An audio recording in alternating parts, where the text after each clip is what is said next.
विद्यार्थी मित्रांनो, not for profit कन्सर्नचा हा आपला पहिला क्वेश्चन आहे.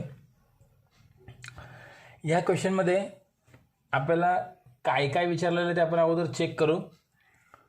तुम्हाला मी मागच्या काही व्हिडिओमध्ये नॉट फॉर प्रॉफिट कन्सर्नची पूर्ण थेरी, त्यानंतर त्याचे ॲडव्हान्टेजेस डिसॲडव्हान्टेजेस काय आहेत, कोण यूज करतं, किंवा मग यांच्या अकाउंटिंग प्रोसिजरमध्ये आणि फायनल अकाउंटच्या प्रोसिजरमध्ये काय फरक आहे, त्यानंतर याच्यामध्ये कोणते कोणते अकाउंट्स ओपन होतात आणि त्या अकाउंट्समध्ये कोणत्या बाजूला काय घ्यायचं हे पूर्ण मी तुम्हाला मागच्या काही व्हिडिओमध्ये क्लिअर करून दिलेलं आहे. आता आपण हा पहिला क्वेश्चन, बेसिक क्वेश्चन आहेत पहिला आणि दुसरा, ते दोन क्वेश्चन मधून आता जो पहिला क्वेश्चन आहे तो आपण बघणार आहोत. काय म्हटलंय बघा, from the following receipt and payment account, म्हणजे या पुढील रिसिप्ट अँड पेमेंट अकाउंटवरून अँड ॲडजस्टमेंट गिवन बिलो, तुम्हाला खाली ॲडजस्टमेंट पण दिलेले आहेत. You are required to prepare income and expenditure account for the year ended 31 March 2020. आपल्याला काय बनवायचं आहे, prepare income and expenditure account. Income आणि एक्सपेंडिचर अकाउंट आपल्याला विचारलेलं आहे ऑफ विना कल्चरल असोसिएशन सातारा. फक्त आपल्याला काय विचारलं या उदाहरणामध्ये, इन्कम अँड एक्सपेंडिचर अकाउंट. आपल्याला ह्या बेसिक क्वेश्चनमध्ये बॅलन्स शीट विचारलेलं नाही, म्हणून तुम्हाला मी म्हटलं की पहिला आणि दुसरा क्वेश्चन बेसिक आहे, की ज्यामध्ये तुम्हाला फक्त इन्कम अँड एक्सपेंडिचर अकाउंट बनवायचं आहे, बॅलन्स शीट बनवायचं नाही. ठीक आहे, फक्त इन्कम आणि एक्सपेंडिचर अकाउंट. आता इन्कम आणि एक्सपेंडिचर अकाउंट नेमकं काय असतं, तर मी तुम्हाला क्लिअर करून दिलं होतं त्याचा फॉर्मॅट, की डेबिट बाजूला एक्सपेंडिचर आणि क्रेडिट बाजूला इन्कम, हा असतो इन्कम एक्सपेंडिचरचा फॉर्मॅट. मी तुम्हाला एक वेळेस दाखवून देतो. बघा, हा फॉर्मॅट आहे इन्कम अँड एक्सपेंडिचरचा. सर्व एक्सपेंडिचर म्हणजे आपले खर्च हे तुम्ही डेबिट बाजूला नोंद करा आणि सर्व प्रकारचे आपले इन्कम आपण क्रेडिट बाजूला नोंद करा. हा एकदम सिंपल फॉर्मॅट इन्कम अँड एक्सपेंडिचरचा आपण बघितला होता, याच्यावर आपण सेपरेट व्हिडिओ बनवला होता. तर आता आपण हे बॅलन्सेस कोणता एक्सपेंडिचरला येईल कोणता इन्कमला येईल एवढं बघू. आपल्याला बॅलन्स शीट पण ओपन करायचं असतं, पण हा पहिलाच बेसिक क्वेश्चन असल्यामुळे बॅलन्स शीट विचारलेलं नाही. जर बॅलन्स शीट विचारलेलं नाही आहे तर बॅलन्स शीटचे जे पण बॅलन्सेस येतील ते आपण इग्नोर करायचे, सोडून द्यायचे. फक्त एक्सपेंडिचरचे बॅलन्स एक्सपेंडिचरला घ्या, इन्कमचे बॅलन्स इन्कमला घ्या. ठीक आहे, तर बघा मग आता कोणता बॅलन्स आपण कुठं घेणार. काही काही हिंट असते या क्वेश्चनमध्ये, ते आपल्याला समजून घ्यायची आहे. मी समजून देतो तुम्हाला व्यवस्थित. रिसिप्ट बाजूला टू बॅलन्स ब्रॉड डाऊन, हा बॅलन्स ब्रॉड डाऊन. आता हे जे रिसिप्ट अँड पेमेंट अकाउंट तुम्हाला दिलेलं आहे, हे रिसिप्ट अँड पेमेंट अकाउंट म्हणजे कॅश अकाउंट असतं. हे तुम्ही कायम लक्षात ठेवा. हे कोणतं अकाउंट मानायचं असतं, आपण कॅश अकाउंट मानायचं असतं.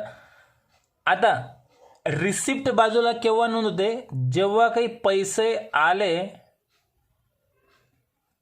तर रिसिप्टला नोंद होते आणि पैसे गेले तर पेमेंटला नोंद होते. म्हणजे इकडच्या ज्या नोंदी आहेत ते पैसे आल्याच्या आहेत, इकडच्या ज्या आहेत त्या पैसे गेल्याच्या नोंदी आहेत. आपण 11वीमध्ये कॅशबुक शिकलो होतो, त्या कॅशबुकमध्ये बघा रिसिप्ट आणि पेमेंट बाजू होती, बरोबर आहे. तर रिसिप्टला आपण नोंद केव्हा करायचो, जेव्हा आपल्याकडे पैसे आले असतील तेव्हा, आणि पेमेंटला आपण नोंद केव्हा करत होतो, जेव्हा आपल्याकडनं पैसे गेले तेव्हा. मग इथं पण तेच आहे, रिसिप्ट अँड पेमेंट अकाउंट तेच आहे, फक्त आपण नाव रिसिप्ट अँड पेमेंट अकाउंट दिलंय, पण ते कॅशबुकच आहे. ठीक आहे, मी तुम्हाला अगोदर क्लिअर करून दिलं. आता इथे रिसिप्टला नोंद झालेली आहे, याचा अर्थ काय होतोय, इथे पैसे आलेले आहेत. आपलं वर्ष कोणतं हे पण अगोदर बघून घेऊ. 31 मार्च 2020 हे आपलं वर्ष आहे. 31 मार्च 2020 हे आपलं चालू वर्ष एंडिंगचं आहे. आता आपलं वर्ष सुरू कधी झालं असेल बघा, इथे मी तुम्हाला खाली क्लिअर करून देतो. 31 मार्च, जर 31 मार्च 20ला हे वर्ष संपतंय तर हे वर्ष सुरू कधी झालं असेल, 1 एप्रिल 2019. बघा आपलं फिनान्शियल इयर जे आहे तुम्हाला मी ते लिहून देतो.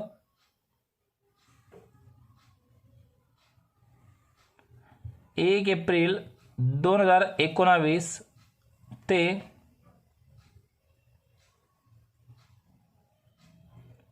31 मार्च 2020 हे आपलं फिनान्शियल इयर, आर्थिक वर्ष ह्या उदाहरणाचं आहे. म्हणजे 19 मध्ये आपलं हे वर्ष सुरू झालेलं आहे, 20 मध्ये आपलं वर्ष संपेल. म्हणजे 19-20 याला असं म्हटलं जाईल 2019-2020 हे आपलं आर्थिक वर्ष म्हटलं जाईल. ठीक आहे. तुम्ही असं कधी बघितलं असेल 19-20, 18-19, 15-16 असे वर्ष म्हटलेले असतात. असं काय असतं की हे वर्ष 19 मध्ये सुरू झालं, 20 मध्ये संपलं. मार्च ते एप्रिल ते मार्च जर वर्ष असेल तर मग 19 मध्ये म्हणजे एप्रिल मध्ये सुरू होईल, मार्च मध्ये संपेल. म्हणजे 2019च्या एप्रिलमध्ये वर्ष सुरू झालं आणि मार्च 20 मध्ये आपलं हे वर्ष संपणार आहे. ठीक आहे.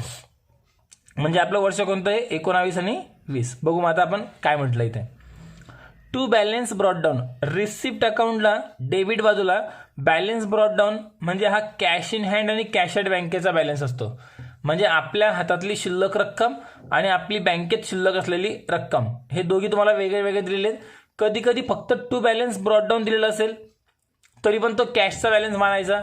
कधी कधी टू बॅलन्स ब्रॉट डाऊन दिलेला राहील, खाली कॅश इन हँड म्हटलेलं राहील फक्त, बरोबर आहे, बँकेचं म्हटलेलं राहणार नाही.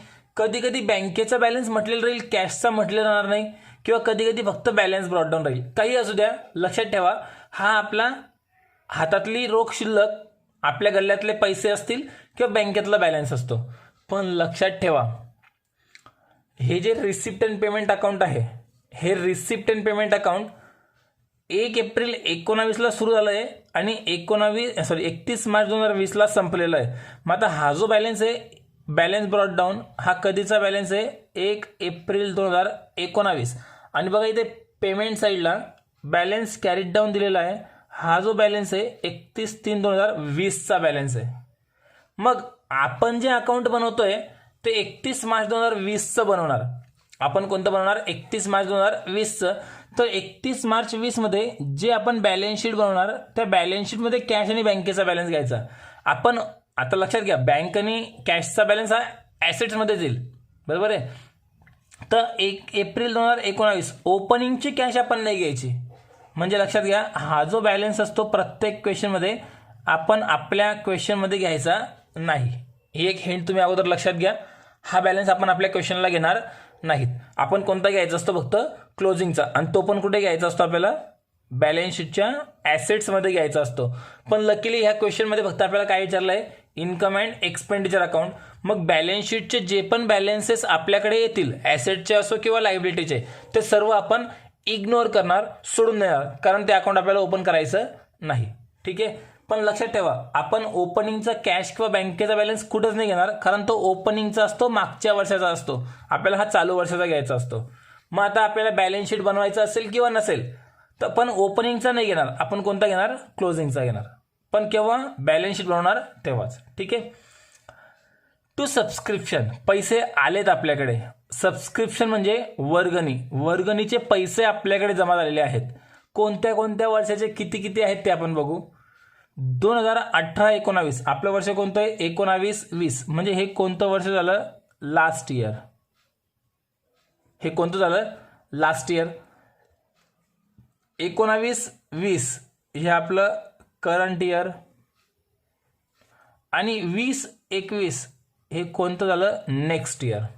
बघा तुम्ही पण तुमच्या नोट्सवर पेन्सिलने लिहून घ्या. मी जे सांगतोय ते महत्त्वाचं आहे. सबस्क्रिप्शन 3 वर्षांचं मिळालेलं आहे, वर्गणी 3 वर्षांची मिळालेली आहे.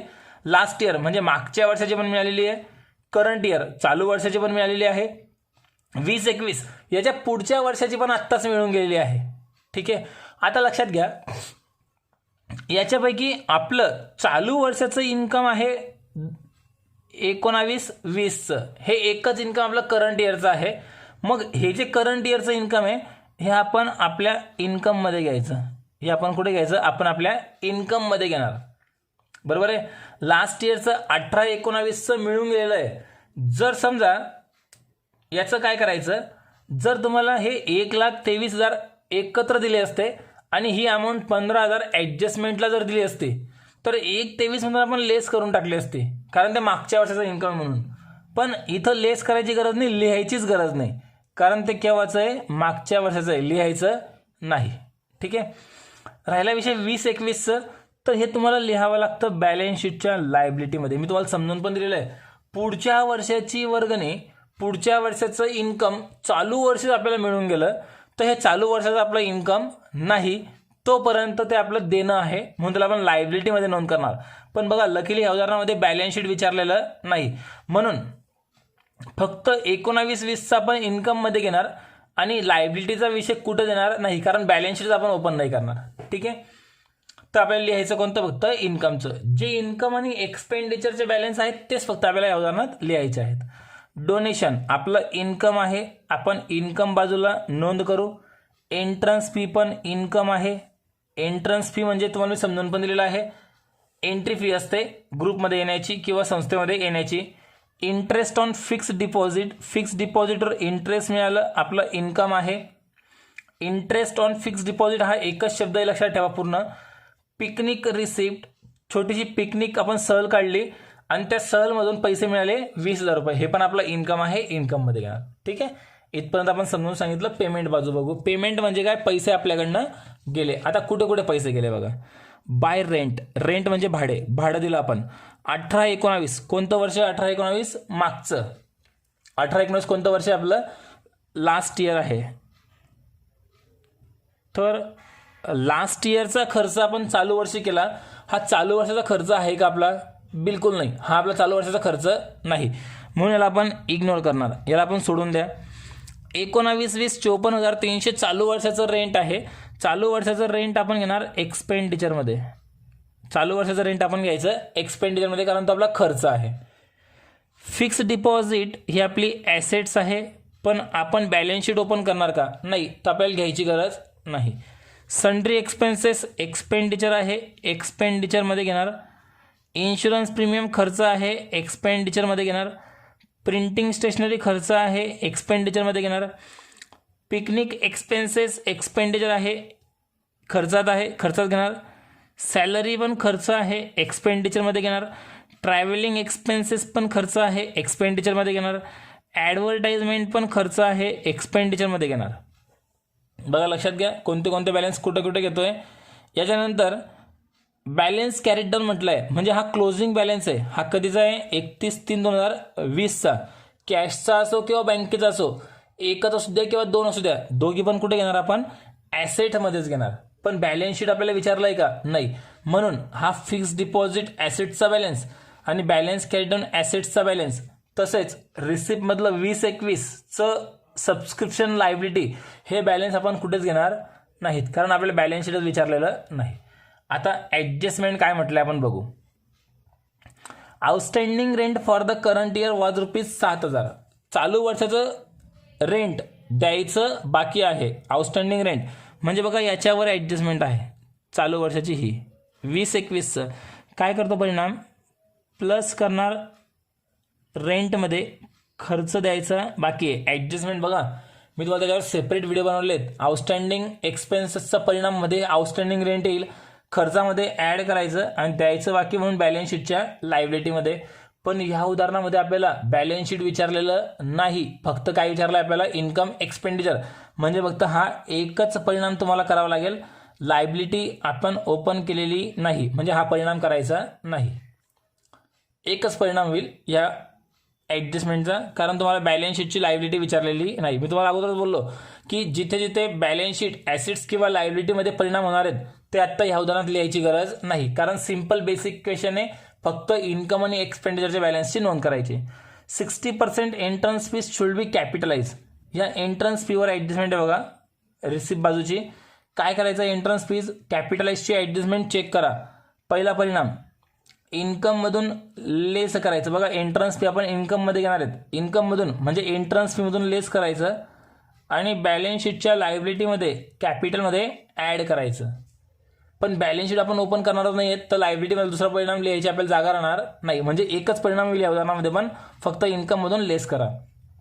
3 नंबर, आउटस्टँडिंग सबस्क्रिप्शन. आता बघा इथे पण आउटस्टँडिंग रेंट होतं, इथे पण आउटस्टँडिंग सबस्क्रिप्शन आहे. हा रेंट आपला एक्सपेन्सेस होता, पण इथे सबस्क्रिप्शन जे आहे ते आपलं इन्कम आहे. मग दोन ॲडजस्टमेंट वेगळ्या वेगळ्या झाल्या. आउटस्टँडिंग एक्सपेन्स आणि outstanding income for the current year वाज रुपीज, इथे 20,000 पाहिजे, 2 लाख झालेले आहेत, 1 शून्य कमी करून टाकायचं आहे. जे चालू वर्षाचं आहे त्याच्यावर ॲडजस्टमेंट आहेत. आउटस्टँडिंग सबस्क्रिप्शन मिळायचे बाकी आहेत. पहिला परिणाम सबस्क्रिप्शनमध्ये ॲड करायचं इन्कममध्ये आणि बॅलन्स शीटच्या ॲसेटला घेणार. पण बॅलन्स शीटच ओपन नाही करणार तर ॲसेटला घेण्याची गरज नाही, फक्त सबस्क्रिप्शनमध्ये ॲड करून टाका. प्रीपेड इन्शुरन्सची ॲडजस्टमेंट आहे. आपल्याला पेमेंट साईडला बघा इन्शुरन्स दिलेलं आहे. हे इन्शुरन्स काय करतो? प्रीपेड इन्शुरन्स संबंधित एक्सपेन्सेसमधून, प्रीपेड एक्सपेन्सेस संबंधित एक्सपेन्सेसमधून लेस, म्हणजे इन्शुरन्समधून लेस होऊन जाईल आणि प्रीपेड आहे म्हणजे बॅलन्स शीटच्या ॲसेटला येतं. दुसरा परिणाम. पण या उदाहरणामध्ये बघा फक्त इन्कम एक्सपेंडिचर अकाउंट विचारल्यामुळे तुमचे हे दुसरे परिणाम जे ॲसेट लायबिलिटीमध्ये होत आहेत ते लिहिण्याची गरज नाही. म्हणजे फक्त प्रत्येक ॲडजस्टमेंटचा एकच परिणाम आपण या क्वेश्चनला करावा लागेल. बेसिक क्वेश्चन आहे रिसिप्ट आणि पेमेंटचा म्हणून. ठीक आहे, आता आपण याचं आन्सर सॉल्व करू. आन्सर सॉल्व करताना रिसिप्ट पेमेंट अकाउंट मी आखून ठेवतोय. आता व्यवस्थित क्वेश्चन समजून घ्यायचा, फक्त बॅलन्सेस ट्रान्सफर करायचे आहेत. ज्याच्यावर ॲडजस्टमेंट आहे जागा सोडून देऊ किंवा डायरेक्ट आपण वर्किंग नोट सॉल्व करू. ठीक आहे, बघा विद्यार्थी मित्रांनो, आपण फॉर्मॅट मी आखून ठेवलेला आहे. नाव द्यायचं वरती विना कल्चरल असोसिएशन सातारा, खालच्या वेळेवर इन्कम अँड एक्सपेंडिचर अकाउंट आणि नंतर for the year ended 31 March 2020. म्हणजे तुम्हाला ही तारीख जी असेल ती बदलून घ्यायची आणि वरती संस्थेचं नाव बदलू शकतं. आता आन्सर आपण सॉल्व करताना क्वेश्चन समोर दिसणार नाही, तर क्वेश्चन तुम्हाला मी नोट्स प्रोव्हाइड केलेली आहे आणि त्या नोट्समध्ये बघा किंवा मग व्हिडिओच्या सुरुवातीला तुम्हाला मी क्वेश्चनवरून क्वेश्चन समजून दिला, तो क्वेश्चन पण तुम्हाला लिहिता येईल. ठीक आहे, आता बॅलन्सेस ट्रान्सफर करू. क्वेश्चन तुमच्या समोर असणं खूप इम्पॉर्टंट आहे. नोट्स तुमच्याकडे आहे, नोट्स समोर ठेवा. क्वेश्चन समोर असला पाहिजे तरच तुम्हाला आन्सर समजेल. रिसिप्ट बाजूला बघा, सगळ्यात पहिले बॅलन्स ब्रॉडडाऊनमध्ये कॅश इन हँड आणि कॅश ॲट बँक दिलेला आहे. तो बॅलन्स ओपनिंगचा असल्यामुळे आपण इथं घ्यायचा नाही, इग्नोर करायचा. 31 मार्च 20 मध्ये तो बॅलन्स नाही येणार, कारण तो बॅलन्स 1/4/2019चा आहे. पुढचा बॅलन्स सबस्क्रिप्शन, आपलं इन्कम आहे, इन्कममध्ये आपण नोंद करणार बाय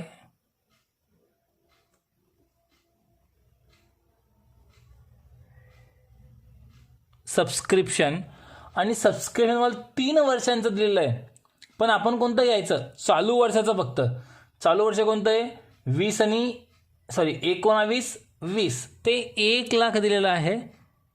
ते 1 लाख रुपये आपण इनर कॉलममध्ये घ्यायचं. कोणतं घ्यायचं? फक्त 19-20चं चालू वर्षाचं घ्यायचं. बघा मी ते कंसात तुमच्या माहिती करता लिहित होतो. 19 आणि 20 चालू वर्षाचं घेतलं आपण 1 लाख. त्यावर ॲडजस्टमेंट सुद्धा आहे, त्यावर ॲडजस्टमेंट सुद्धा आहे. ॲडजस्टमेंट लगेच आपण लिहून टाकू. 3 नंबरचे ॲडजस्टमेंट बघ.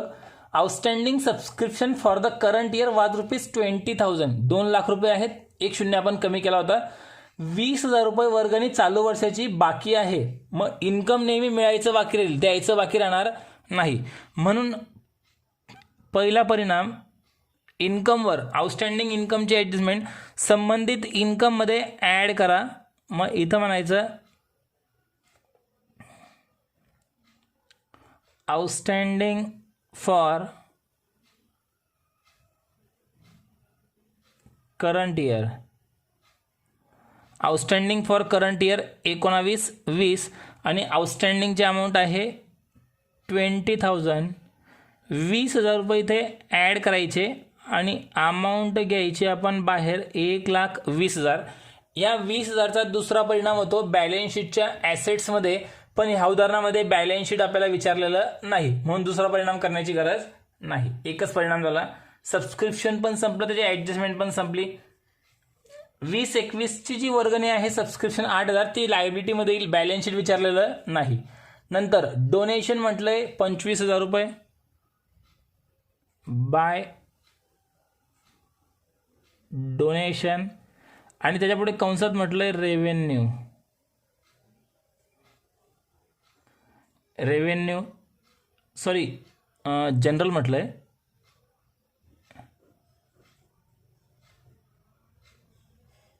जनरल रेव्हेन्यू जनरल जे आहे ते आहे 25,000 रुपये. रेव्हेन्यू म्हणजे काय जनरल म्हणजे दोघांचा अर्थ एकच आहे.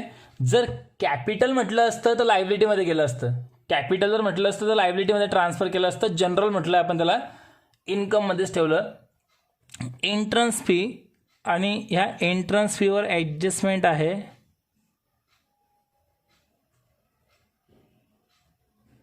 एंट्रन्स फीजची अमाऊंट आहे 15,000 रुपये. ॲडजस्टमेंट नंबर 2 वर या. 60% entrance fees should be capitalise. जितकी पण तुम्हाला दिलेली आहे त्यातनं 60% तुम्हाला काय करायची आहे, कॅपिटलाइज करायची आहे. कॅपिटलाइज करायचं जे परिणाम आहेत, कॅपिटलाइज 60%.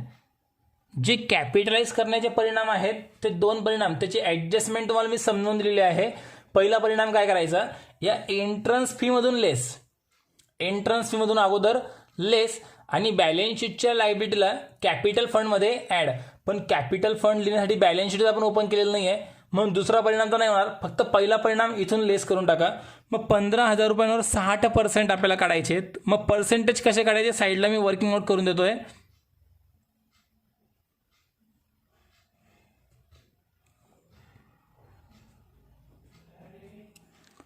मग 15,000 रुपयांवर 60% काढण्यासाठी 15,000 गुणिले 60 भागिला 100 करायचे. 15,000 गुणिले 60 भागिला 100. इथून एक शून्य कट केला, इथून एक शून्य कट केला, इथून एक शून्य कट होऊन जाईल, इथून एक शून्य कट होऊन जाईल.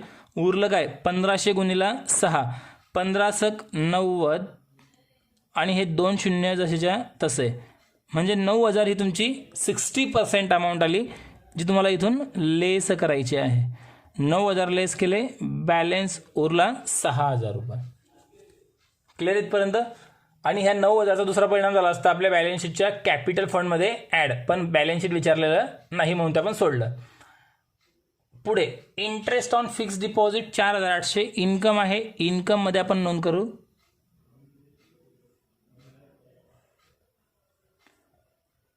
इंटरेस्ट ऑन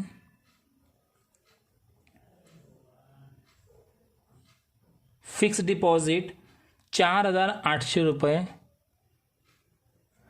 यानंतर पिकनिक रिसिप्ट आहे 20,000 रुपये. यावर पण काही ॲडजस्टमेंट नाही. Picnic receipt 20,000. आता रिसिप्ट बाजू संपली, आता पेमेंट बाजू आपण घेऊ. पेमेंटचे बरेचसे बॅलन्सेस तुम्हाला एक्सपेंडिचरला येतील आणि काही बॅलन्सेस आपले लायबिलिटी ॲसेट्समध्ये पण येतात. तर आता एक एक बॅलन्सेस आपण ट्रान्सफर करू. सगळ्यात पहिले दिलेलं आहे आपल्याला पेमेंट बाजूला रेंट तुम्हाला 2 वेगळ्या वेगळ्या वर्षांचे दिलेले आहेत. एक 18-19 म्हणजे लास्ट इयरचं 700 रुपये दिलेलं आहे आणि 19-20 ते करंट इयर दिलं आहे. मग लास्ट इयरचं आपण लिहायचं नाही, फक्त करंट इयरचं घ्यायचं असतं. 19 आणि 20 कधी पण लक्षात ठेवा. जे तुमचं इन्कम एक्सपेंडिचर अकाउंट आहे हे 31 मार्च 20ला संपतं आहे, म्हणजे हे वर्ष कधीचं आहे, 1 एप्रिल 19ला सुरू होईल आणि 31 मार्च 20ला संपेल. मग 19-20 हे जे करंट इयर आहे त्याच वर्षाची अमाऊंट तुमची ह्या आउटर कॉलममध्ये आली पाहिजे. त्याच वर्षाची अमाऊंट तुमची आउटर कॉलममध्ये आली पाहिजे. मागच्या वर्षाची किंवा पुढच्या वर्षाची काही असेल ॲडजस्टमेंट तर ती लेस करून टाका, पण आउटर कॉलममध्ये जी अमाऊंट येईल ती फक्त करंट इयरची आली पाहिजे. मग आता रेंट घेऊ आपण एक्सपेंडिचरमध्ये. याच्यावर ॲडजस्टमेंटसुद्धा आहे. टू रेंटची अमाऊंट आहे 54,300 रुपये.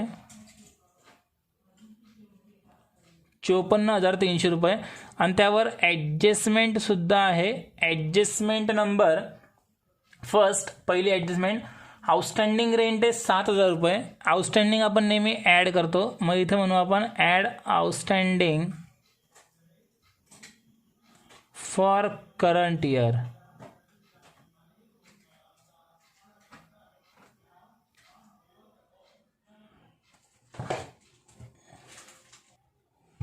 नाव दिलं आपण आउटस्टँडिंग फॉर करंट इयर. आता ही रेंटचा विषय चालू आहे. आउटस्टँडिंग आहे ॲडजस्टमेंटला 7,000 रुपीज. 7,000 रुपये आपण ॲड करायचे. 54,300 मध्ये 7,000 रुपये जर ॲड केले 61,300 रुपये अमाऊंट झाली. ती अमाऊंट घ्यायची आपण आउटर कॉलममध्ये 61,300. हे देण्याचे बाकी आहेत. तर दुसरा परिणाम लायबिलिटीमध्ये झाला पाहिजे, पण आपण बॅलन्स शीट ओपन केलेलं नाही म्हणून एकच परिणाम केला ह्या क्वेश्चनमध्ये. पुढे फिक्स डिपॉझिट ॲसेट लाईल, इथं लिहिण्याची गरज नाही. सन्ड्री एक्सपेन्सेस एकच परिणाम करायचा.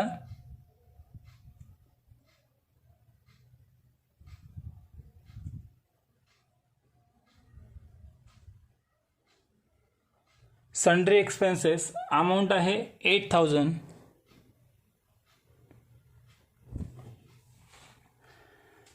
यानंतर पुढे सन्ड्री एक्सपेन्सेस नंतर insurance premium 12,000.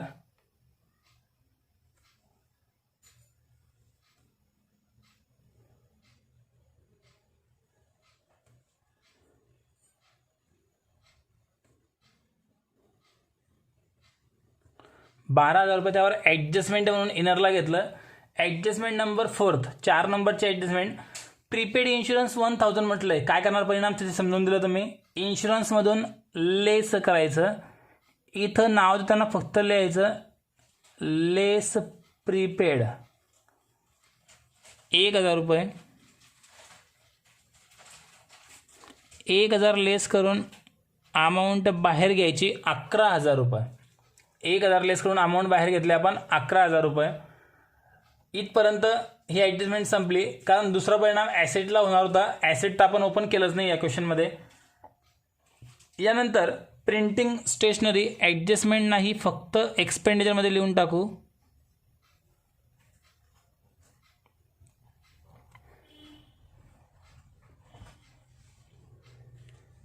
Printing and stationery amount आहे 6,000 रुपये. यानंतर पुढचा बॅलन्स पिकनिक एक्सपेन्सेस 18,000 रुपये. ॲडजस्टमेंट नाही. पिकनिक एक्सपेन्सेस 18,000 रुपये. बघा इथे रिसिप्टला पिकनिक रिसिप्ट 20,000 आलेलं होतं. एक्सपेंडिचरला 18,000 पिकनिकचा एक्सपेन्सेस पण आहे. आता तुम्हाला 2 प्रकारे याचे परिणाम करता येतात. दोघांपैकी कोणती अमाऊंट मोठी बघायची, रिसिप्टची की पेमेंटची. रिसिप्ट जास्त आहे 20,000 रुपये. हे 20,000 इनरला घ्यायचे आणि त्यातनं हे पिकनिक एक्सपेन्सेस 18,000 लेस करायचे आणि 2,000 इथे बाहेर घ्यायचे. म्हणजे 18,000 एक्सपेंडिचरला न देता या 20मधून लेस करायचे. हा पण एक पद्धत याची आहे, पण जास्त कन्फ्यूज होऊ नका. एक्सपेन्सेसला घेऊन टाका, इन्कमला घेऊन टाका. लेस करण्याची कुठेच काही गरज पडणार नाही. ती एक दुसरी पद्धत सुद्धा लक्षात ठेवा की ती पद्धत आहे म्हणून. नंतर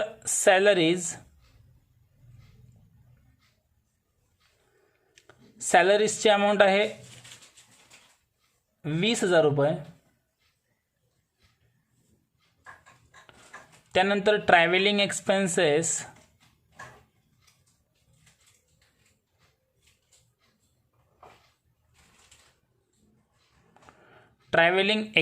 ची अमाऊंट आहे 13,000 रुपये. ॲडजस्टमेंट काहीच नाही. ॲडव्हर्टाइजमेंट 7,000 रुपये.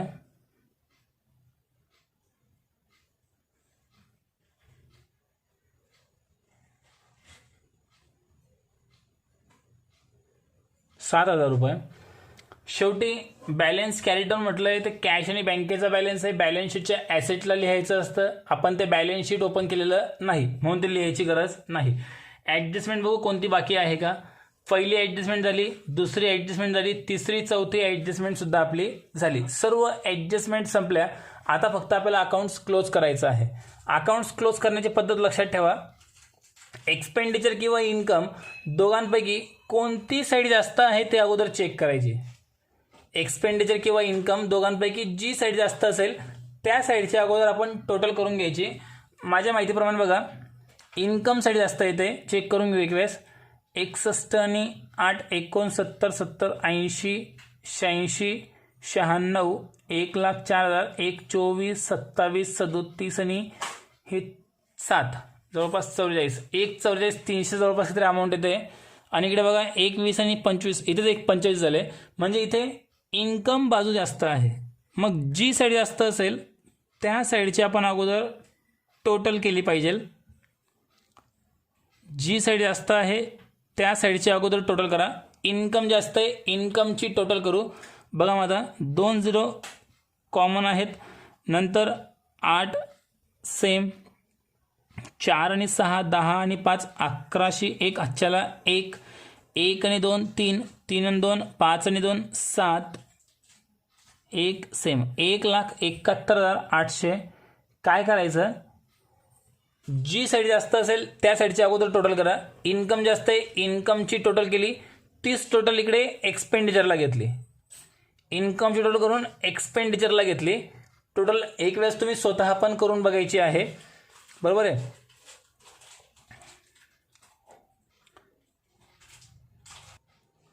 टोटल तुमची बघा एक वेळेस आपण करेक्शन करू. 2 0 सेम, 8 सेम, 4 आणि 6 10 आणि 5 15शी 5 1 कॅरी ऑन, 1 आणि 2 3 3 आणि 2 5 5 आणि 2 7 सेम 1 जसाच्या तसा. 1,75,800 टोटल येते. जी टोटल आली 1,75,800. तीच तुम्ही विरुद्ध बाजूला घेऊन टाका. काय करायला सांगितलं, इन्कम किंवा एक्सपेंडिचर जी साईड जास्त असेल त्या साईडची अगोदर टोटल करा. इथे इन्कम जास्त आहे, इन्कमची बेरीज केली, 30 टोटल आपण एक्सपेंडिचरला घेतली. आता इथं ह्या क्वेश्चनमध्ये फरक पडणार आहे एक्सपेंडिचरला.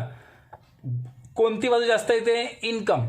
मग इथं काय लिहायचं, to excess of income over expenditure,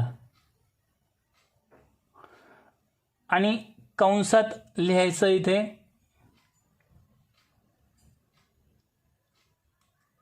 surplus. कंसात लिहायचं आपण इथे सरप्लस. आता सरप्लसचा अर्थ काय होता आपला प्रॉफिट.